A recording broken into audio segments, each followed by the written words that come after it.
Is this the lo-fi girl?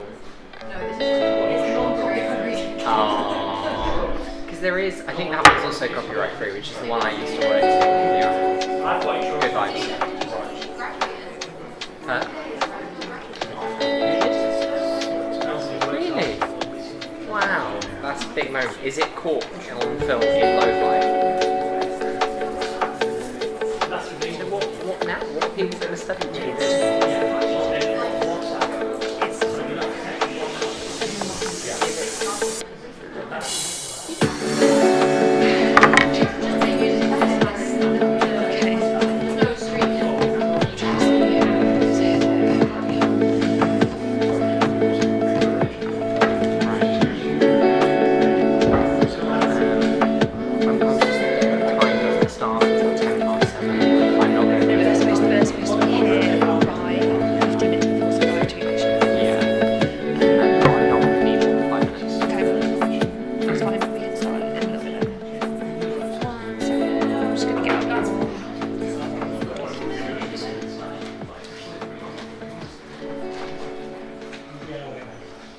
Basics of changes, oh god.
I'll add it to the script.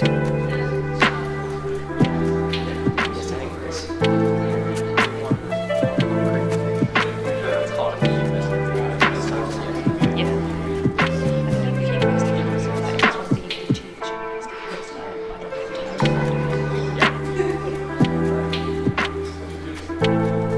Caters. Am I in charge?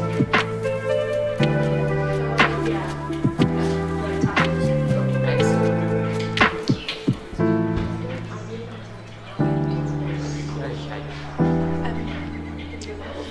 There's Gia, and she's over there. She's over there.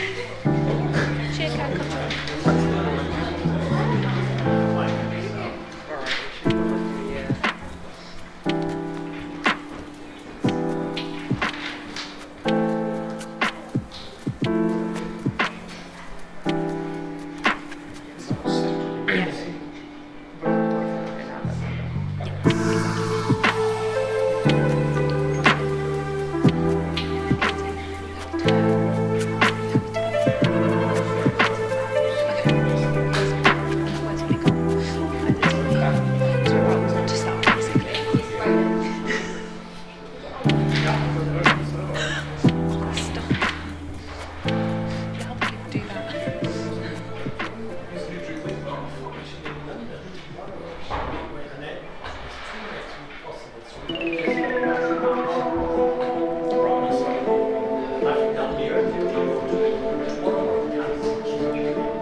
We will get started now, if that's okay with everyone. First of all, welcome to the Leadership Elections Hustings events for 2026. This is part one of two, to be continued. This is featuring candidates for University Councillor and candidates for undergraduate and postgraduate presidents. The hustings for the Vice Presidential candidates will be on Monday night, at the same time, in the same place. Any candidates unable to attend tonight may also be attending on Monday. A few quick housekeeping items before we crack on. We aren't expecting any fire alarms or tests, so if one does sound, please head to a marked exit. There's an accessible bathroom on this floor through the doors behind. The key is on the white unit next to the reception. There are also gender bathrooms in the stairwell. Each candidate tonight will get an opening statement and closing statement, and they've been given the opportunity to prepare answers to 2 questions before we go to questions from the floor. But first I want to tell you a little bit about the upcoming referendum, which is very exciting. Cambridge SU are updating our Articles of Association. This is the constitutional document that allows us to do what we do. It's a legal requirement that we update it every 5 years. The changes in this are largely technical, they're largely legal, but it will allow us the flexibility to continue to run for the next 5 years and to continue to adapt as we hope that the union will continue to grow and a change in the way we want to represent students. So it's really important for us that the referendum passes as a result. We need a minimum of 2,000 votes and a majority from undergraduate and postgraduate members who vote in the elections. All students can vote in the referendum at the same time as voting in the leadership elections, and you can vote yes, no or abstain in the referendum. With that out of the way, we'd now like to welcome our candidates for University Councillor up to the front.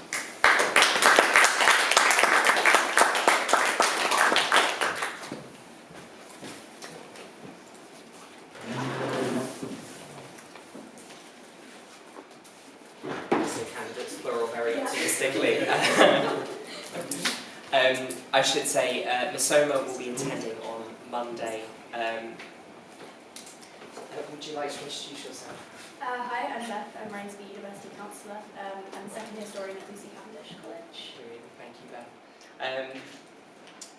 So yes, the University Councillor role is a role as trustee of the university. You'll sit alongside the postgraduate and undergraduate presidents of the Students' Union on the University Council. Beth, would you like to begin with your opening statement? Yeah, thank you. So I'm running to be the University Councillor. My primary goal is promoting justice for sexual violence survivors by reassessing reporting systems. I also aim to create a fair academic experience for all students. As it stands, the sexual violence reporting systems fail to fulfil their most important function, which is protecting those who have been victims of assault, harassment or coercion. For too many students who have had to navigate this system, it's been isolating and confusing. Cambridge has to do better to protect its students. As your University Councillor, I will advocate for the annual publication of reporting statistics to keep the university accountable and transparent. I will also push for clear timelines for each stage of the investigation so no student is left in limbo and unsure of outcomes. Alongside this, I will promote increased student democracy, reform petition system, open access to college libraries, and a consistently higher standard of academic feedback from supervisors. Representation only matters if it actively supports student welfare, and that's exactly what I plan to do.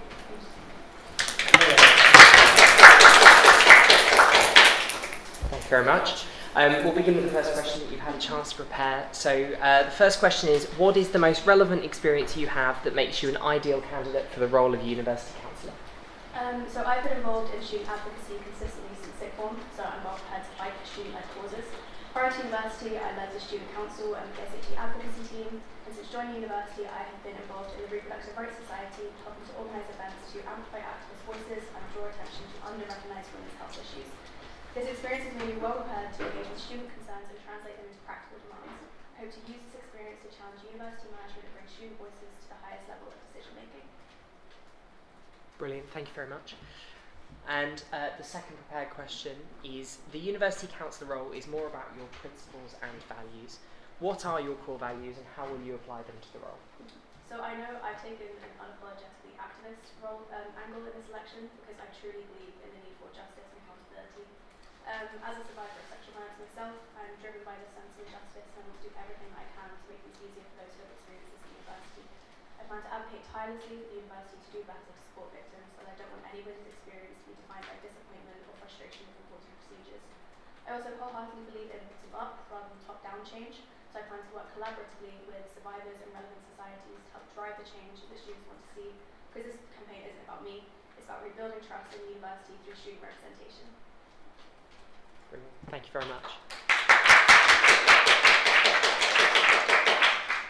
We now open it up to the floor. Typically, I would tell you that the question should be applicable for all candidates. The question should still be applicable for all candidates. Yes. It's a thank you. I found it very passionate, and I could tell it was from your heart, and that's what matters. How would you, from day one, you'll be expected to attend meetings and challenge? What I would say, you'll be challenging people who are stuck in their own egos, to put it politely. They think they're right. They'll see yours, and then a student will just come on, little student go. How are you going to deal with them to make sure they see you as equal?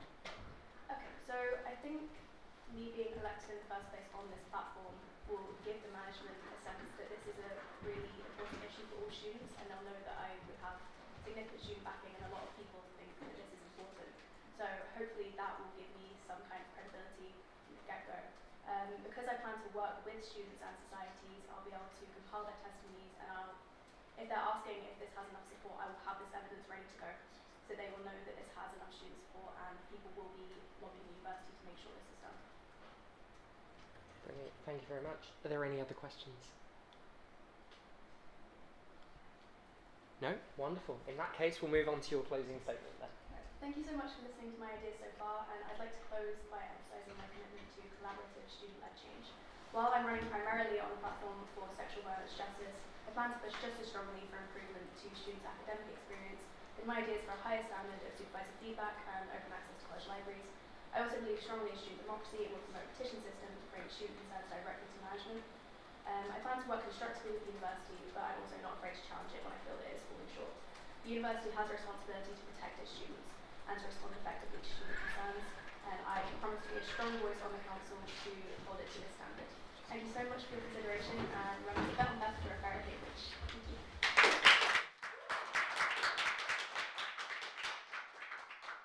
Thank you very much. Thank you to all the candidates running for University Councillor. The other candidates are Abel, obviously Beth, Misoma and Varish. Reopen nominations is also a candidate on the ballot in this election, as it is for all elections.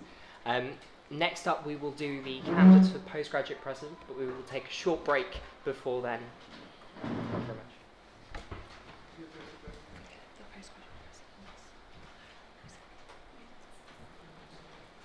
Tash, can you let me have these songs? I think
You were like, no!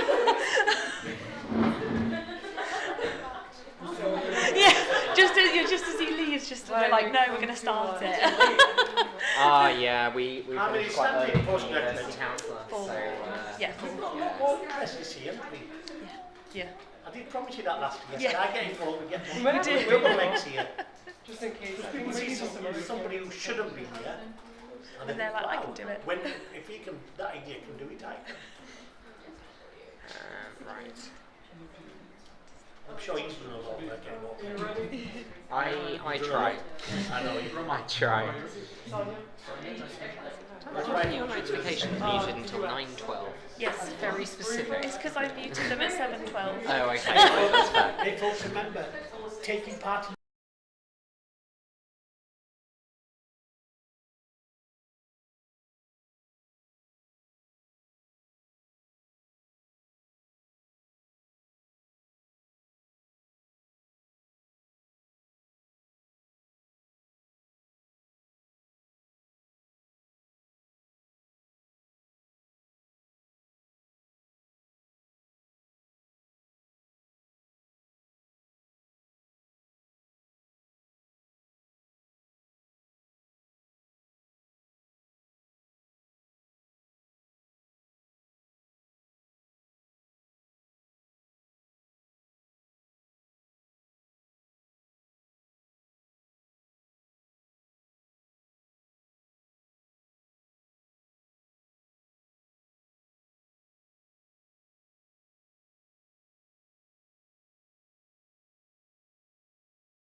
Are we ready on the stream? Wonderful news. Welcome back everybody after the short intermission. We will now hear from candidates for postgraduate president. Would you like to go along and introduce yourselves one by one, just very briefly, your name and your pronouns if you're comfortable? Sure. Hi everyone, my name is Sonia. My pronouns are she, her, and Caesar. Brilliant, thank you. Roman Shlinsky, student of Masters in Entrepreneurship and Business Law. Thank you. Hi guys, I'm Jeeves Regular. My pronoun are he, him. Brilliant, thank you very much. As a reminder for everybody, we have a very strict 1 minute time limit on all answers to questions and speeches. You'll hear me bang the gavel if you get a little bit close to the end, and I will be quite strict in cutting you off. You've all had 2 questions you've had a chance to prepare for, I hope, and then we'll take some questions from the floor as well. But for now, if we start at this end, would you like to begin with your opening statement? Sure thing. Hi everyone, I'm Sonia and I'm running for Student Union Postgrad President. I'm a second year international student and PhD researcher in the Faculty of English Digital Humanities Department. I study humanitarian disarmament of AI-enabled weaponry. I'm also the current president and chair of the Gates Cambridge Scholars Council, a UCU labor union member, and a co-founder of Gates Against Genocide, where we launched the Palestine Educational Initiative mentorship program. Over the past year, I've seen how students are treated as cost rather than community, with third-party casualized contracts, stagnant stipends, opaque, unethical investments, and international postgrads, especially for marginalized backgrounds, left unsupported during global crises. I'm running to build a union that can organize power, negotiate, and win. My platform is simple: divestment from illegal and controversial weapons, end casualization for postgrad workers, and expand support for international postgrad students. Is it done? No, you've got a bit more time if you want it. All whilst producing like grassroots movements. Brilliant, thank you. That's just a reminder. I'll 10 stop seconds? if you get too far. Yeah. Okay. Thank you. Brilliant, thank you very much. Opening statement, right? Yes, please. Hello everyone. Well, first of all, thank you for spending this Friday evening here with us tonight. My name is Roman Shlinsky. I'm running for postgraduate presidency because of love. I fell in love with Cambridge University when I got my offer into Cambridge University, and I was very excited to be here. When I first came, I started to see the infrastructure, my program, my teachers. I was feeling this energy inside me. But then, what is Cambridge University? At the end of the day, it's people who surround us as students. And I think every single individual here is worthy to be free. Worthy to be financially free, mentally free, physically free. And I'm running to be a postgraduate president to actually stand in student union and represent the freedom of each student in Cambridge University. Thank you. Thank you very much. And finally, at the end. This is the University of Cambridge, founded in 1209, a university with billions and billions of pounds of wealth. I have a story just like yours. To them, it meant everything to me, to be part of one of the oldest and most prestigious universities in the world. And yet right now, Cambridge students are skipping meals. They're struggling to pay rent, they're avoiding social events because they simply can't afford them. For so many, that is the Cambridge experience, and that is unacceptable. I've seen it in my role as MCR president at Lucy Cavendish College. I've supported these students who are struggling to get by. It's not the university, it's not the student doing anything wrong, it's the university. The university has the money. We are clearly operating in a deeply flawed, unjust system. As your postgrad president, I will campaign most importantly for a more affordable Cambridge. Because Cambridge should be the dream my grandparents and millions others across the world think it is, not a daily financial struggle. Brilliant, thank you very much. Now we'll move on to questions you've prepared answers for. We'll begin in the middle, I think, and then work down and back. First of all, how are you going to engage more postgraduate students with the SEU? Thank you for the question.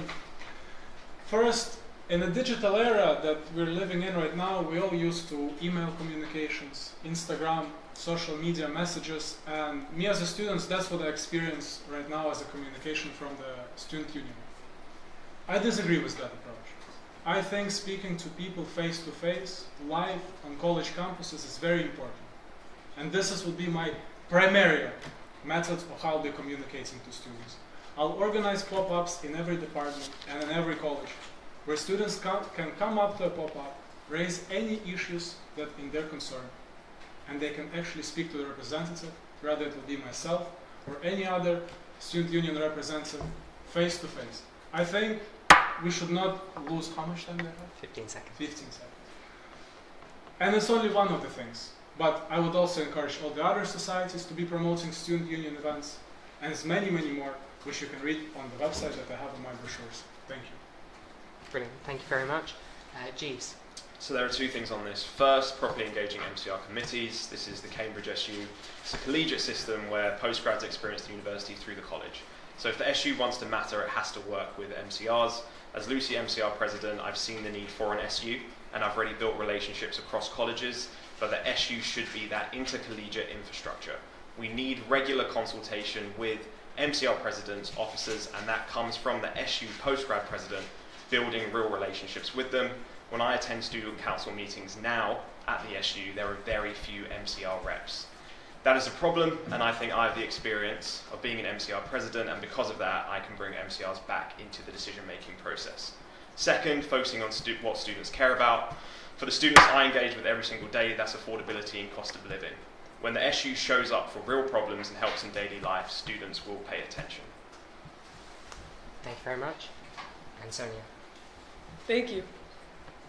So I actually have some experience with this. I actually got the highest ever election turnout in the Gates-Cambridge student elections by more than 50% since the last record of the elections. And the way that I did this was by building grassroots movements. I didn't just do this out of thin air. It was actually with me and my friends, we built a movement around Gates against genocide. By the time the elections happened, we already had 80 members within that community of just 250 to 300 in-resident scholars. We had a community with the alumni. We were able to petition with more than 150 signatures in collaboration with No Azure for Apartheid to successfully call on Bill Gates to end Microsoft's use of AI and cloud services in the IDF, in the ongoing genocide in Gaza. And that's how we're going to do it. We're going to target student leaders across MCRs, across other societies on campus, get those communities to join us in the student union so that we don't have to build things from thin air. We already have movements, we can empower them. Brilliant. Thank you very much, all. We'll move to our second question now. The question is, this role, alongside the undergrad president, has responsibility for ethical and environmental issues at the university. What plans do you have to hold the university to account when they so frequently delay or avoid this topic? Jeeves, we'll start with you. Firstly, ask the Lucy Cav Governing Board. I am relentless when it comes to student concerns, and I have been as MCR president. But I'm going to be blunt. A university is nothing without moral core, and we have to ask, what is Cambridge's? I'm not sure about that answer right now. If students were truly the priority, why are people struggling with rent and food while the institution sits on billions? Too often it feels like students are treated as numbers rather than people. That's why the SU has to be that moral core. We need to be clear about what we stand for, tell student stories, and make their lives visible to the university, because right now they often aren't. Whether it's issues about the vet school or support for Palestinian offer holders, the SU should be the platform for those voices. And it links back to representation. If the university sees that SU genuinely represents all students and all MCRs, it will have to listen. At the moment, many MCRs aren't present in those spaces. Thank you very much. Sonia. So I think we need to change the cost of the university delaying these processes through three main ways.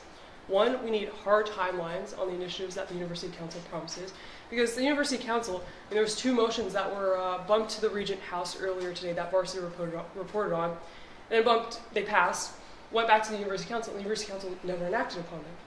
So we need to have those timelines, number one. Number two, have agreed upon metrics to measure the performance of the university actually enacting these measures. And 3, transparent and public reporting for every ethical and or environmental commitment that the university makes. It needs to be dated, measurable, transparent, and have these obligations met. And I think this can actually be mutually beneficial for the university. Because if we link these obligations to leverage what the university actually cares about, such as coordinated college and student level pressures on divestment, staff and student coalition building to end casualization of contracts, then we can actually make a much healthier university environment. Thank you very much. We move now to questions. Oh my goodness, I'm so sorry. Roman, do go ahead. You cannot feel accountable if you don't feel responsibility. And you will not feel responsibility if you don't go out of this building and actually communicate to those students, communicate to those minorities that are being under pressure in Cambridge. you cannot deal with this problem if you don't feel it from the inside out.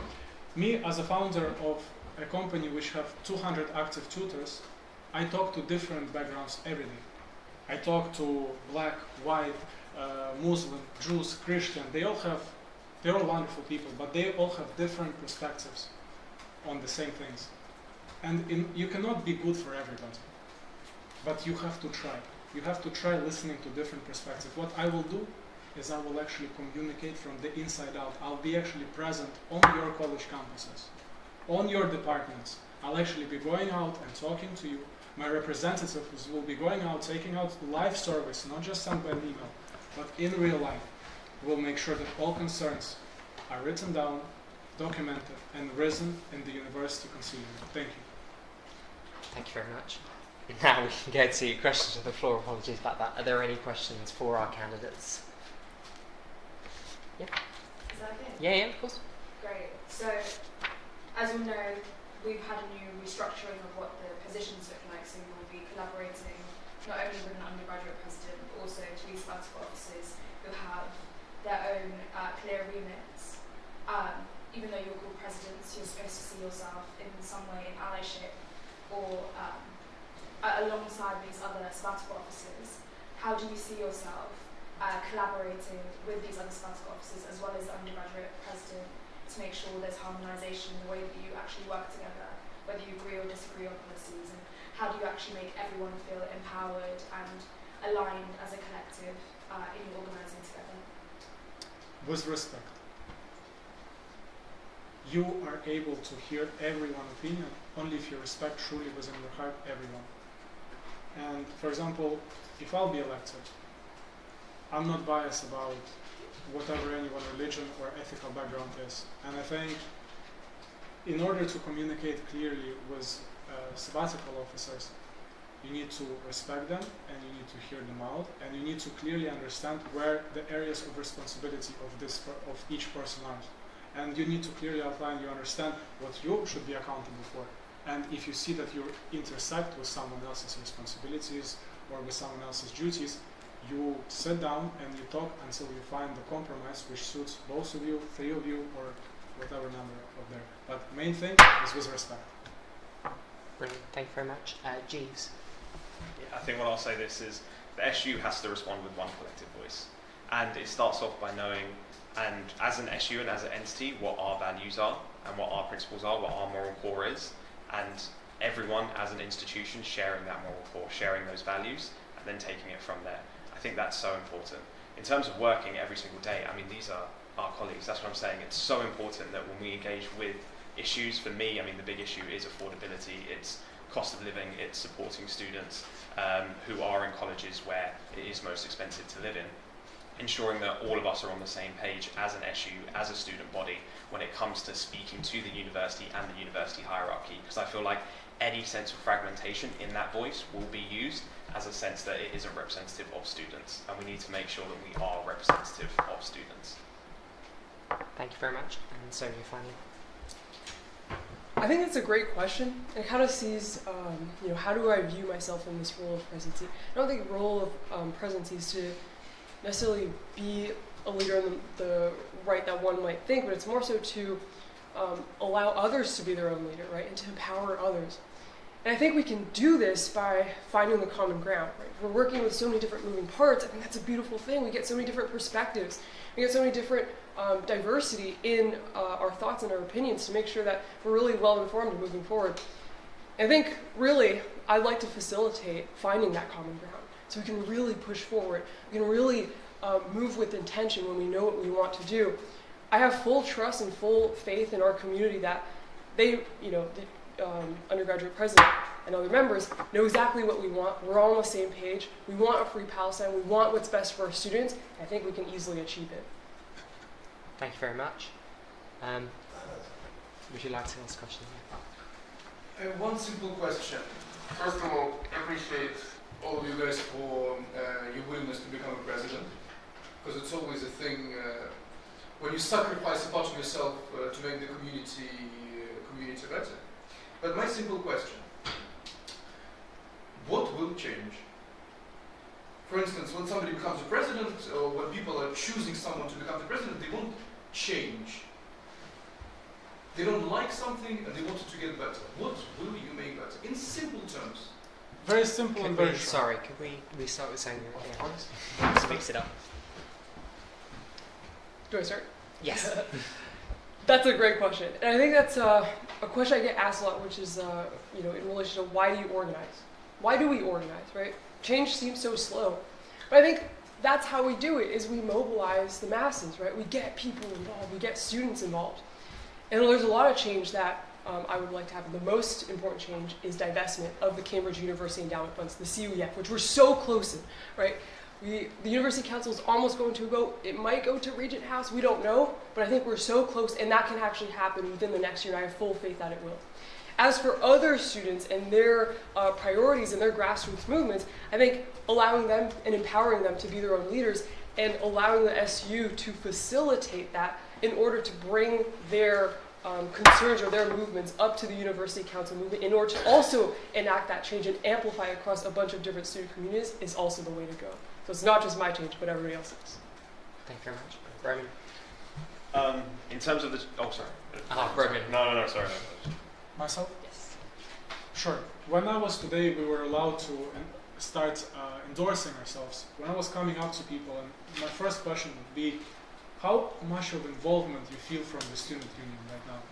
I've never heard today, and I've asked more than maybe 30 people today, in different colleges, different departments, when I was giving out my brochures, all of them said, not much. We don't, like, what student union is, like, what's it for? So what's going to change, answering your question, is that they will feel involvement. They will feel that they're present, the student union is actually present in their department, in the course they're doing, in their actual college. They will see our presence, and they will see that it benefits their actual personal and professional development in all areas of their life. To answer your question. Thank you. Thank you very much. And James, finally. I think what will change, I think you're continuously met with, and I've had it with the different hierarchies that I've met in college and university more generally, with it is the way it is. And I think continuously you have to be that individual in the room that says, no, it is the way it is, isn't the way it has to be. And I think that's really the premise that we have to work. We have to make sure that we are the difference. For me, we're working in an institution like the University of Cambridge, which has been around for 1,000 years. It was founded, I think, 1209. So you're going to get met with that barrier so many times. It is the way it is. But that's just not good enough. And still, with the institution being around for this long, with it sitting on billions and billions of pounds, there are students who cannot afford to live here. There are students that I speak with every single day who aren't able to have the proper Cambridge experience. That is unacceptable, and that is something that I will change. Thank you very much. Are there any other questions? Can I ask one? Yeah, of course. This will be a different question. I'm not going to apologise, but I'll make it difficult. For me, the most crucial test of humanity is what's happening in Gaza. Okay? And the way we've seen innocents killed for a governmented intellect. Okay? I've got sympathy when any life is lost. But what's the point of having great institutes like this with academics, international human rights, criminologists, psychologists, sociologists, when they're part of it, the problem? What would you do to put the nuclear bomb equivalent up the Senate? So it either changes the attitude or we replace. What do you think you can do to change that? Because that's where the problem is. We'll start with James. What was the last bit of your question? Sorry. What would you do with the nuclear bomb type option with the Senate, the people that here make decision makers on the wealth and on how they invest it, to get them to accept the Gaza as a problem of humanity? I mean, I think we really need to share student voices and we need to mobilise. I think Augustine has done really great work here. And I think Augustine, I mean, you saw on social media the work that he did in terms of getting this out to the student body, and that's the most important thing. The most important thing is when the SU says that students care, that they make sure that they have a huge student body behind them that shows that they care. And we saw that with the referendum. I mean, I think that was the first time where the SU actually got a huge turnout in something that they did. Beforehand, I think it was 18% in the elections. Beforehand, the SU didn't do much. I think this is where individuals like Augustine, who's the previous postgrad president, we need to give him a lot of credit, and we need to say that we're going to build on that. And like my previous candidates have said, we are so close, and we just need to make sure we build on that progress. Thank you. Thank you. First of all, thank you, Nisar, for that question. I love that question. I love talking about Gaza. I actually worked with Augustine in getting double equivalency on the student referendum. And like I said, created the Palestine Educational Initiative, a nonprofit that successfully helped secure scholarships for Gazans and evacuate them from Gaza, get them safely into Europe, get them an education, right? And your question is, how do we drop a bomb within these institutions? I think we need to continue making this normalcy of Palestine, this conversation, exactly how you did, bringing up this conversation. The way that right now, Gates, at least twice a month, we have events on Palestine, on Palestinian education. We're having a conference in May in Gates, sponsored by Gates, on education in Palestine, EduSide in Palestine. It's a conversation that needs to happen. Every single day since I've been here, I've just been crying about the kids in Gaza. That's why I chose to do my PhD in humanitarian disarmament with a focus on Gaza, with a focus on Palestine. So I'm wearing this. Thank you. Great. Thank you very much. Are there any other questions? There's one more. Oh my goodness, again, I'm so sorry. Roman. I want to make it very clear. When I'll become a postgraduate president, politics will not be a priority for us. We care about the students in Cambridge. I'm not the president of Israel to make decisions about Gaza. I'm president of postgraduate students, and I'm here to represent their interest in actual academic life, their personal life, their financial development life in Cambridge. For me, the priority is not politics. When I'll be the president, you will not hear from student union so much propaganda about certain sides of politics. We'll be focused purely on actually making student life better, raising the level of happiness, and actually making sure that our students within Cambridge feel protected and secure. Thank you. Thank you very much. I think that's probably all the questions we've got time for now, so I'll move now to closing statements. We'll start with Jeeves. Sorry, I get mine out. Not a problem. Okay. We talk a lot about social mobility and access in Cambridge, but access means very little if you cannot afford to live here once you arrive. Right now, students are being squeezed, worrying about rent, food, and everyday costs in an institution that exists for students. Cambridge should challenge you academically, not financially, and yet too many people are priced out of fully taking part in university life because of where they study or what they can afford. That's why I will campaign for a more affordable Cambridge, a fairer system between colleges, clearer and easier access to hardship funding, and real pressure to bring down everyday costs. If we believe Cambridge should work for every postgrad student, not just some, then we have to make affordability central to that agenda.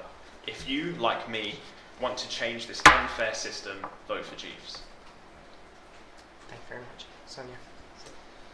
The student union has so much potential for liberation work in the community. Through giving grassroots student campaigns real access to funding, space, and a seat at the University Council's negotiation table, we can fight for transparent arms and fossil fuels divestment of the university fund. We can back our postgraduate workers with the UCU and J4CS to secure fair pay, guaranteed contracts, and protections from uncompensated overwork. We can provide international students with expanding hardship funds, visa and legal support, and representation for those affected by war, occupation, and hostile immigration policies. If you vote for me, you'll vote for someone who has already shifted so much progressive change within Cambridge, and will dedicate the next year to multiplying that effort and that change for everyone, with love, free Palestine, and free housing for all. Thank you very much. And Roman. Guys, when I'll be the president, my main mission is for everyone to be able to afford everything they want. You already have the biggest thing behind you, the name of the Cambridge University. you have actually access to unlimited resources and opportunities, but unfortunately, not many people are aware of them. My mission as a postgraduate president will be to make you aware of these opportunities. Make you use your degree, what you already have in your knowledge, to actually implement it into a real world using the latest AI, cryptocurrency, all the opportunities for you to start making money for yourself while you're still in Cambridge. It is possible. I know how to do it, I've done it myself, and I want to become president to actually make more people financially independent and be able to afford whatever they want and actually feel happier in life. I'll bring more opportunities, more founders of different startups, international organizations into Cambridge. Thank you. Thanks very much. Thanks very much, everybody. Thank you to all of our candidates running for postgraduate president. Jeeves, Roman, Sonia, and Olivia is also running for postgraduate president, and they will be here on Monday. Reopen nominations is also a candidate on the ballot in this election, as it is for all elections. Next up are the candidates for undergraduate president, and while we change candidates, please do feel free to take a break. Thanks very much.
It wasn't what I expected, no. All right, thank you very much, everyone, and welcome back after the break.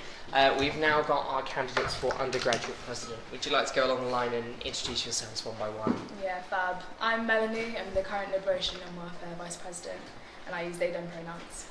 Hi folks, I'm Nessa Rafiq, part-time student at PACE, used to call ICE in doing politics. Hi, I'm Sophia Chowdhury. I'm a current finalist and I'm wanting to be the next undergraduate president. Yeah. Brilliant, thank you very much, everyone. As I said before, we'll have very strict time limits. But yes, can we start with some opening statements then? Melanie, would you like to go first? Yeah. So, as Vice President Liberation and Welfare for Cambridge SU, I was motivated to run for undergraduate president because I understand that student wellbeing and thriving is so heavily influenced by baseline access to resources, whether it's because of a lack of accessibility, lack of feeling safety in your community, or because the current political climate means that just affording the necessities in life become harder and harder, never mind the things that you have to pay for when you're a student at Cambridge. As president, I will expand my campaigning work, the work I'm already doing, to ensure that the problems that have been tackled are actually not deferred, but genuinely distinguished and no longer pushed to the side, but actually engaged with, rather than applying a band-aid. I will work on fairer rents for students, towards shaping an ethical institution that impacts students' lives, their families, the world beyond us. I will ensure access for all, including anti-racism support, trans inclusion campaigning. Melanie, I'm really sorry, I'm going to have to cut you off there. That's fine. Apologies, we've got to stick to our time limits. Nessa, would you like to go next? Okay, this is the introduction statement, yeah? That's right. Okay, everybody. I'm Nessa. At my age, in my 50s, I'm thinking, why am I here? I'm here because I should have gone into retirement. I've not liked what's happening in society.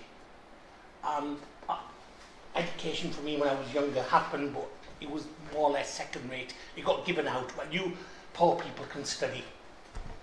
So this poor person's knocked doors 40s and he thought, right, to hell. I think I need to begin knocking doors at Cambridge or Oxford. I joined part-time, got them to consider part-time students as students. Unfortunately, at PACE, we treated as second-rate students, but that's not stopped me. And then I've seen the injustices. And I thought, right, how can student politics, the leaders are born, I come to Cambridge, a lot of leaders, so how do we change? We look at what's going on with the leaders we're educating. I want to be educating people who feel sick when they see what's happening with Gaza daily. I want them to have a voice. We got academics and people running companies thinking just about money, like we had somebody saying previously. That's not the society I fought to create. So I feel between now and my day of death, got to do my part, and the part I can do is by becoming the undergraduate president and changing society for the better. Thank you. Thank you very much. And Sophia. To all the students listening in the lounge today and to all the students watching live, hi, I'm Sophia. I'm a current geography finalist and I'm hoping to be your next undergraduate president. I can empathise with the struggle of balancing an intense Cambridge workload with campaigning, being the current president of the Palestine Society and having led national and international campaigns during my studies. So I truly appreciate your presence here today. In terms of my vision for the SU, I really want to put students at the forefront of decision making and university campaigning by putting education, equality and empowerment on the agenda. This includes fighting for a student-first university governance culture, making colleges financially ethical, equal and safe, and creating collegiate and national info-sharing networks to connect students across the movement. And hopefully much more as well. I hope you feel that a vote for me is a vote for you, for your voice in the SU. Thank you. Thanks very much. We'll move now to the questions that you prepared earlier. We'll start with, how would you work with JCRs to not only increase engagement but support the committees? And we'll start with Nessa. Okay, during common room, we need to increase engagement. My first experience was when I was going around last year to campaign. I was not allowed to go into some of the buildings. They were saying, oh, what's Students' Union, what's this? So I think the Students' Union has got to have a relationship with the junior common room. We've got to try and build and work together because a greater voice. I think some of it's done on purpose where they can ignore the Students' Union, but then at the same time, help them, the representatives and people on JCRs, to work and support them on committees, to understand committee structures. It suits the system that's in place to have it as it is. So the onus should be on the Students' Union here to go out, not them coming here. And I tell you what I would do, I would be working 12, 13-hour daily shifts. Students are up 24 hours to make sure my presence or people can contact me, and then working and talking with people to try and see them the value. We've got to show them the value of what we're fetching. At the moment, that value we're failing on that. Thank you. Thank you very much. Sophia? Yeah. So in terms of working with JCRs, not only to increase engagement but also to support the committees, my approach would be threefold. So first of all, listening to JCRs, informing JCRs, and also working with them. So currently we have the Student Council, which is where JCRs typically would engage with the SU, but it's not necessarily working with student life, and also students are finding that it's too formal of a space. So I want to go to the JCRs, I want to talk with the students, engage with the students through surgeries, college visits, and even online forums where people aren't able to be physically accessible.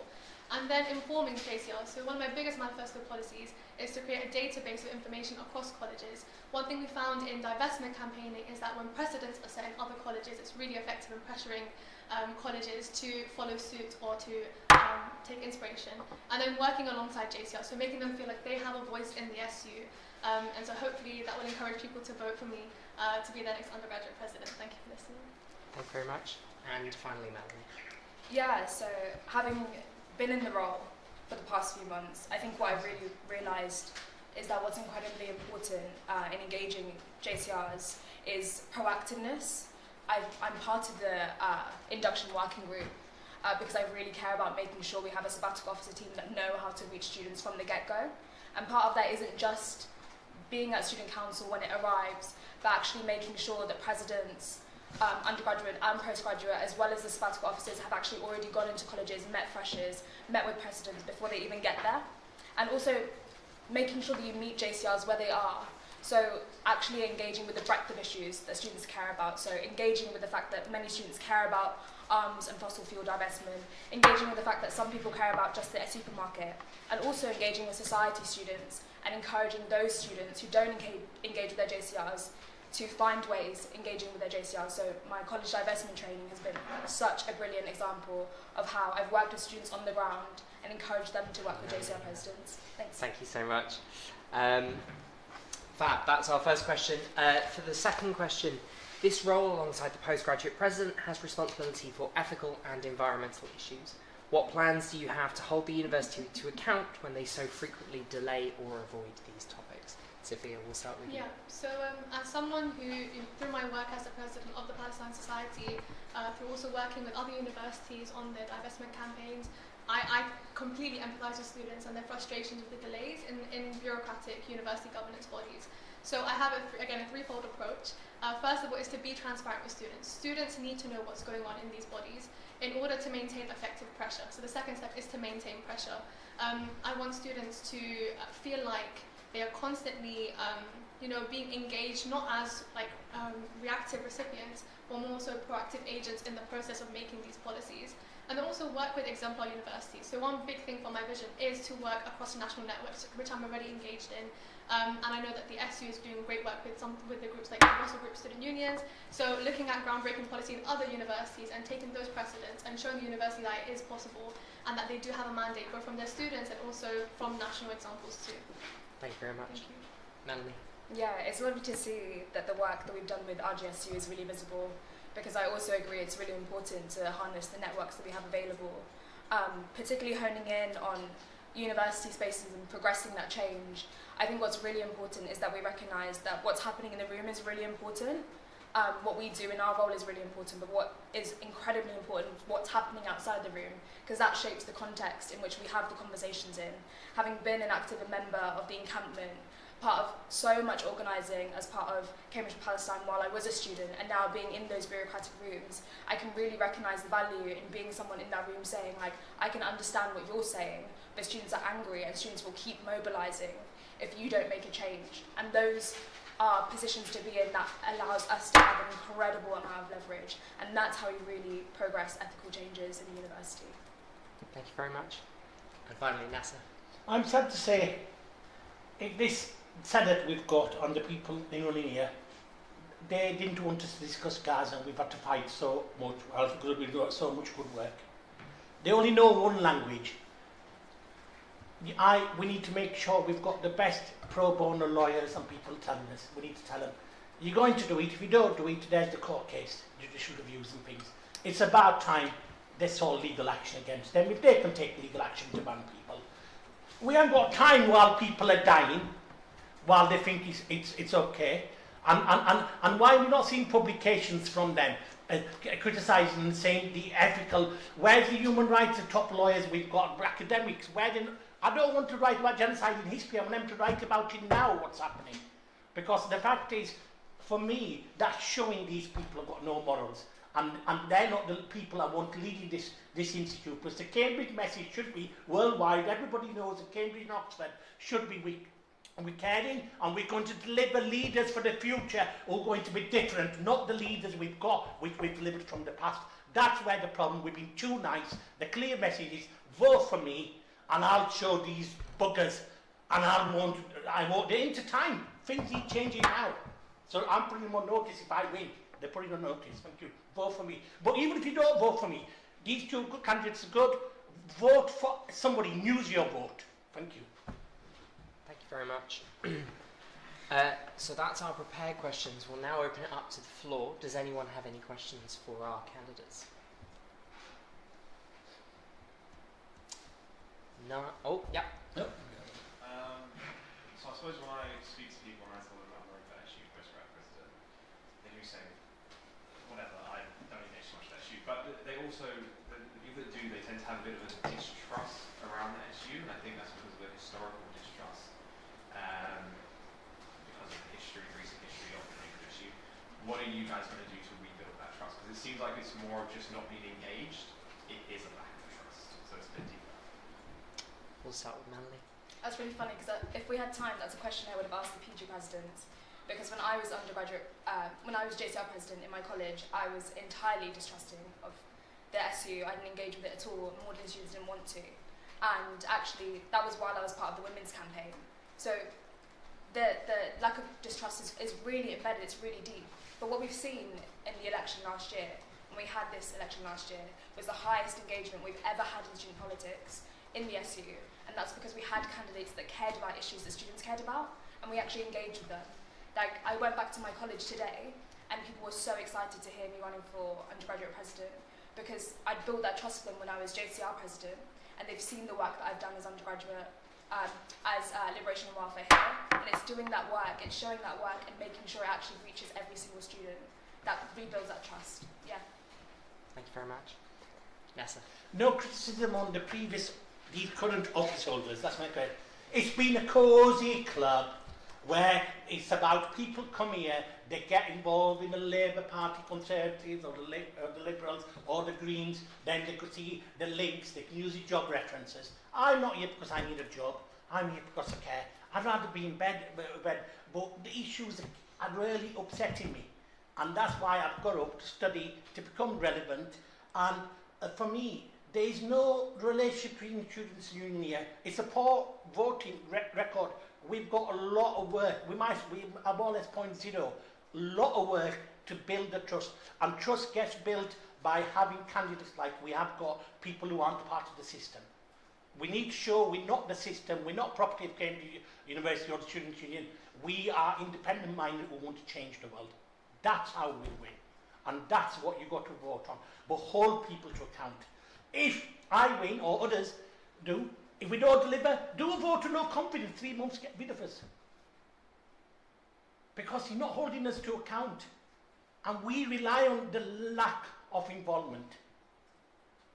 I want 100% people voting. Thank you. Thank you very much. Thank you. I've had these same conversations, especially with the Muslim community. So speaking to people about myself running for SU, it's the first time someone very visibly Muslim has run for such a big position as president. And people have been asking me, so what does the president even do? Well, like, the president of the SU, but we have a JCR. So I think a big step in building trust is actually telling people what the SU is and demystifying it. So what is a president? What is a vice president? Where do they sit? And also, how do they represent you? Because a lot of people, when they find out it's a paid position, they get a bit uncomfortable, but it kind of functions as similar like an MP who gets paid to represent you and are accountable to you as well. So I think another big thing is making students feel like they have access to me as a representative of them, and also that I'm accountable to them. That if I do deliver on my manifesto policies, that's because they voted me in and gave me a mandate. So building that connection with students I don't already have that connection of trust with is really important to me, and going beyond the communities that I've already organised and built those relationships with. Thank you. Thank you very much. Are there any other questions? No? Wonderful. In that case, we will move on to our closing statements, and we'll start with... which one, sorry?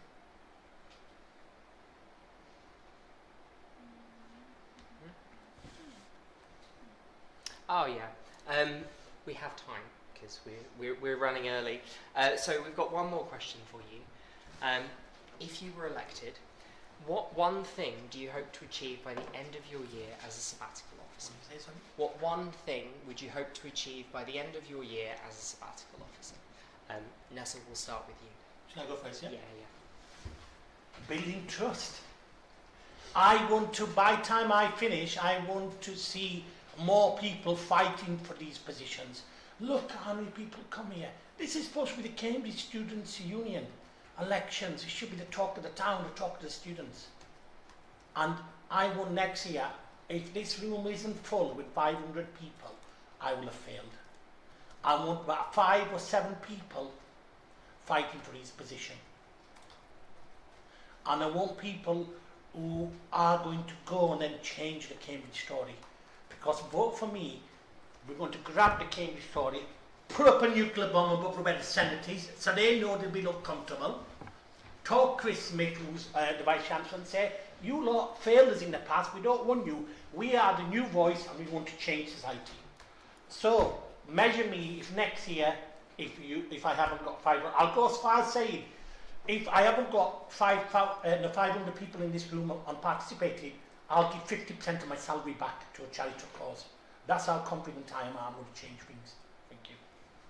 Thank you very much. And that's recorded. Sophia. Yeah, so I think one of the biggest things I want to achieve is more of a system change in terms of the governance of the university. I want students to be the top of the governance agenda.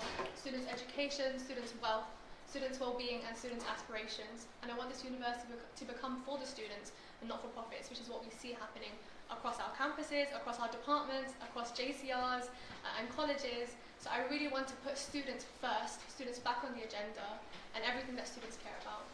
Thank you. Thank you very much. And finally, Melanie. Thank you. My usual would be divestment, but I think my work has already shown that. And I think what matters more is showing a really holistic change within the SU, a change that's already begun happening.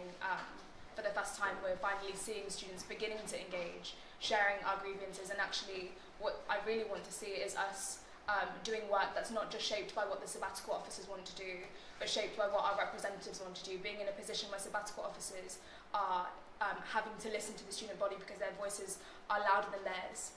And that change is something that can happen by continually having a sabbatical officer team that understand the system because they've worked in the system and know how to change, who have learned how to put their opinions aside because they've been listening to students for months through the system, and because we've had people commit to what change is supposed to look like within an institution like this.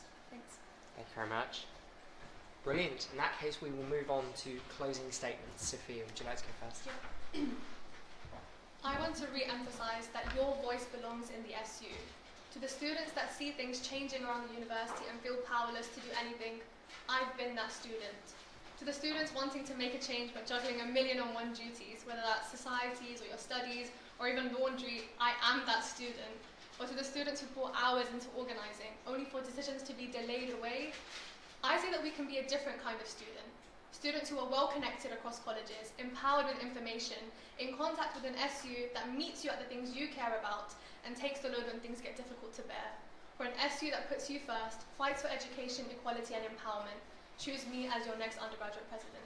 Thank you so much. Thank you very much. Melanie. Thank you. The student body has shown time and time again that they trust my work through their vote. Having been voted in as JCR President Magdalen, as well as Freshers Rep, to Liberation Welfare, as the Vice President here, I've continually shown my care for the student community. If you vote for me as your President, I will continue to show that care and the impact that can really have on the support that you receive here at Cambridge University. Throughout the coming week, I will be in different areas around the university, and I encourage you to ask me questions. If you don't know much about my work this year, I encourage you to ask me, scrutinise me. I'm proud of the work that I've done so far, and I want to share it, like the SU supermarket. Tell me your frustrations about the SU, about the institution, and I will, using my deeper understanding of the system, suggest and consult how we can make this change. I've shown my work in my campaigning focuses and shown that they're not about me but students as a whole. If you vote for me, you will have an SU committed to your voice, an SU that really serves you, and follow my Instagram, Melanie for SU Prez. Thanks. Thank you very much. And finally, Nasser. I'm not going to tell you to vote for me, but what I'm going to tell you to do is use your votes, get your colleagues to vote. I want to see you turn out 50% in this vote. Just being here and us taking part with all winners, because we've changed the system, people like us have come here and taken part. For me, it's sending a clear message out. People watching this video, that only vote for me if you know you're going to send a dangerous nuclear bomb to these meetings, because I'm not going to be known behaviour. I'm going to be me. I'm going to go in my carrier bag, be snotty, be rude, not speak their language, and I'm going to make them feel uncomfortable. I can wait while I'm outside because I'm studying part-time course for a couple of years, so I can try again. But I am going to get involved. So vote for me if you want to send a nuclear bomb option. If I'm too much, you think they need somebody more diplomatic and people who can vote for my colleagues. But most importantly, vote. And I'll tell you something, if two other candidates, it'll be a pleasure to lose them because I love their agendas. And we've changed from last year. So use your votes, that's what matters. But most importantly, you consider standing next year. The more people that stand, the more we have to fight for these positions. Thank you. Thank you very much to all of the candidates. I thought we could have a round of applause. So that is Melanie, Nessa and Sophia who are running for undergraduate president. Reopen nominations is also a candidate on the ballot in this election, as it is for all other elections. And that's it. Thank you very much for joining us. Hustings Part 1 is done. Voting opens on Monday at 9 AM for the election and the referendum on the article, which you should absolutely vote in. Go on and on our website you can read manifestos, rewatch Hustings on our YouTube channel. You should be telling your friends to vote, and I will see you again on Monday for Part 2, where we will have Hustings with the vice presidential candidates. Thank you very much, everyone.